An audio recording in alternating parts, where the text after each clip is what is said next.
Hello friends, in this lecture we will continue with local mesh control and we will know about multi-zone meshing.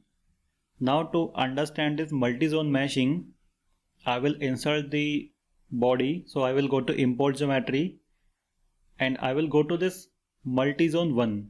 In your meshing folder, go to multi-zone 1 and open this and then edit. So multi-zone meshing is very useful when we have more than one object.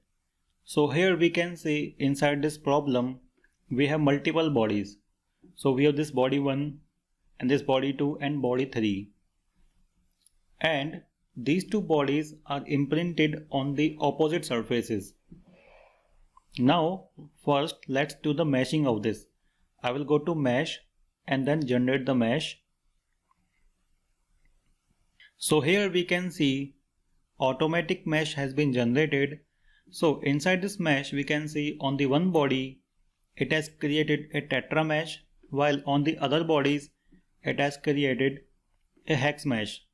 So if we want to generate a uniform type of meshing in all the bodies, so I will go to this mesh, right click, and then I will go to method. Now inside this method, so let's say inside all the bodies I want to generate a tetra mesh. So hold down the control key, select all the bodies, click apply, and here I will select tetrahedron.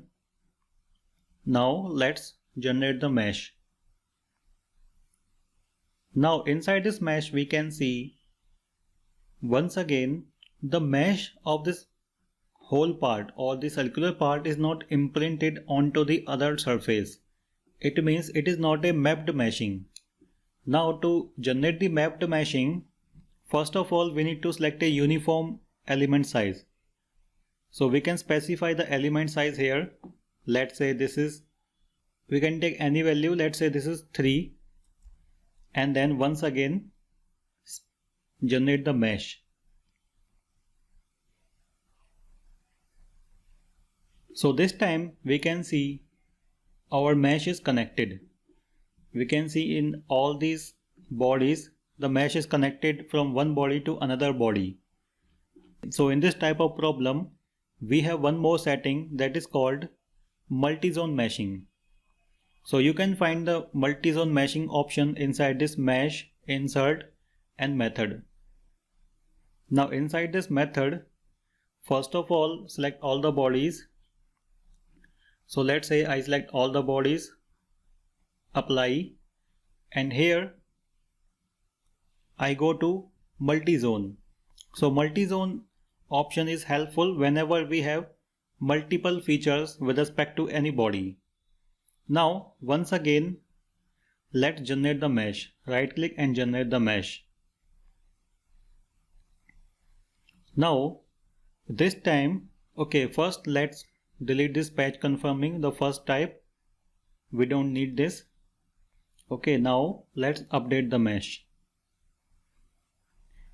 And now this time we can see we have meshing of these two bodies, and the meshing of the circular body has been imprinted onto the other side. So this type of meshing is called the mapped meshing. It means each node and element of a single body is imprinted onto the another body. So generally in case of assembly or whenever we have multiple bodies, this type of meshing is recommended. So here we can see onto the other surface. So we can drag this. We can see circular meshing onto the other face. Now inside this meshing we have some more control. If we go to this multi-zone, so first I will go to mesh, right click and clear generated data, yes. Now I will go to multi-zone. Now here first option is method and then mapped mesh type. Here we need to select what type of meshing we want. We have hexa and prism, so it is a combination of hexa and prism, and also the prism. So if we want a good flow, we need to select this hexa and prism. Sometimes we need only hexa element. Okay, after that we have surface mesh method. So here we have uniform and pave type.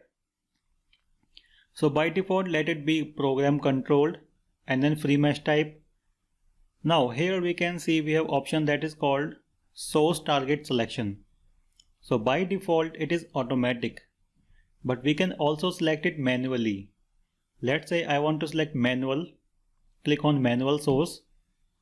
Now inside this source we need to specify the surfaces which we want to imprint. So let's say I select this face. I will select face filter from here. Select this body, hold down the control key, select this face and select this face.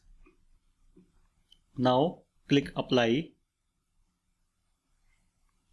After that we have one more setting that is called sweep size behavior. So here we can specify the sweep size or sweep edge. So the element size I am taking, let's say once again this is 3.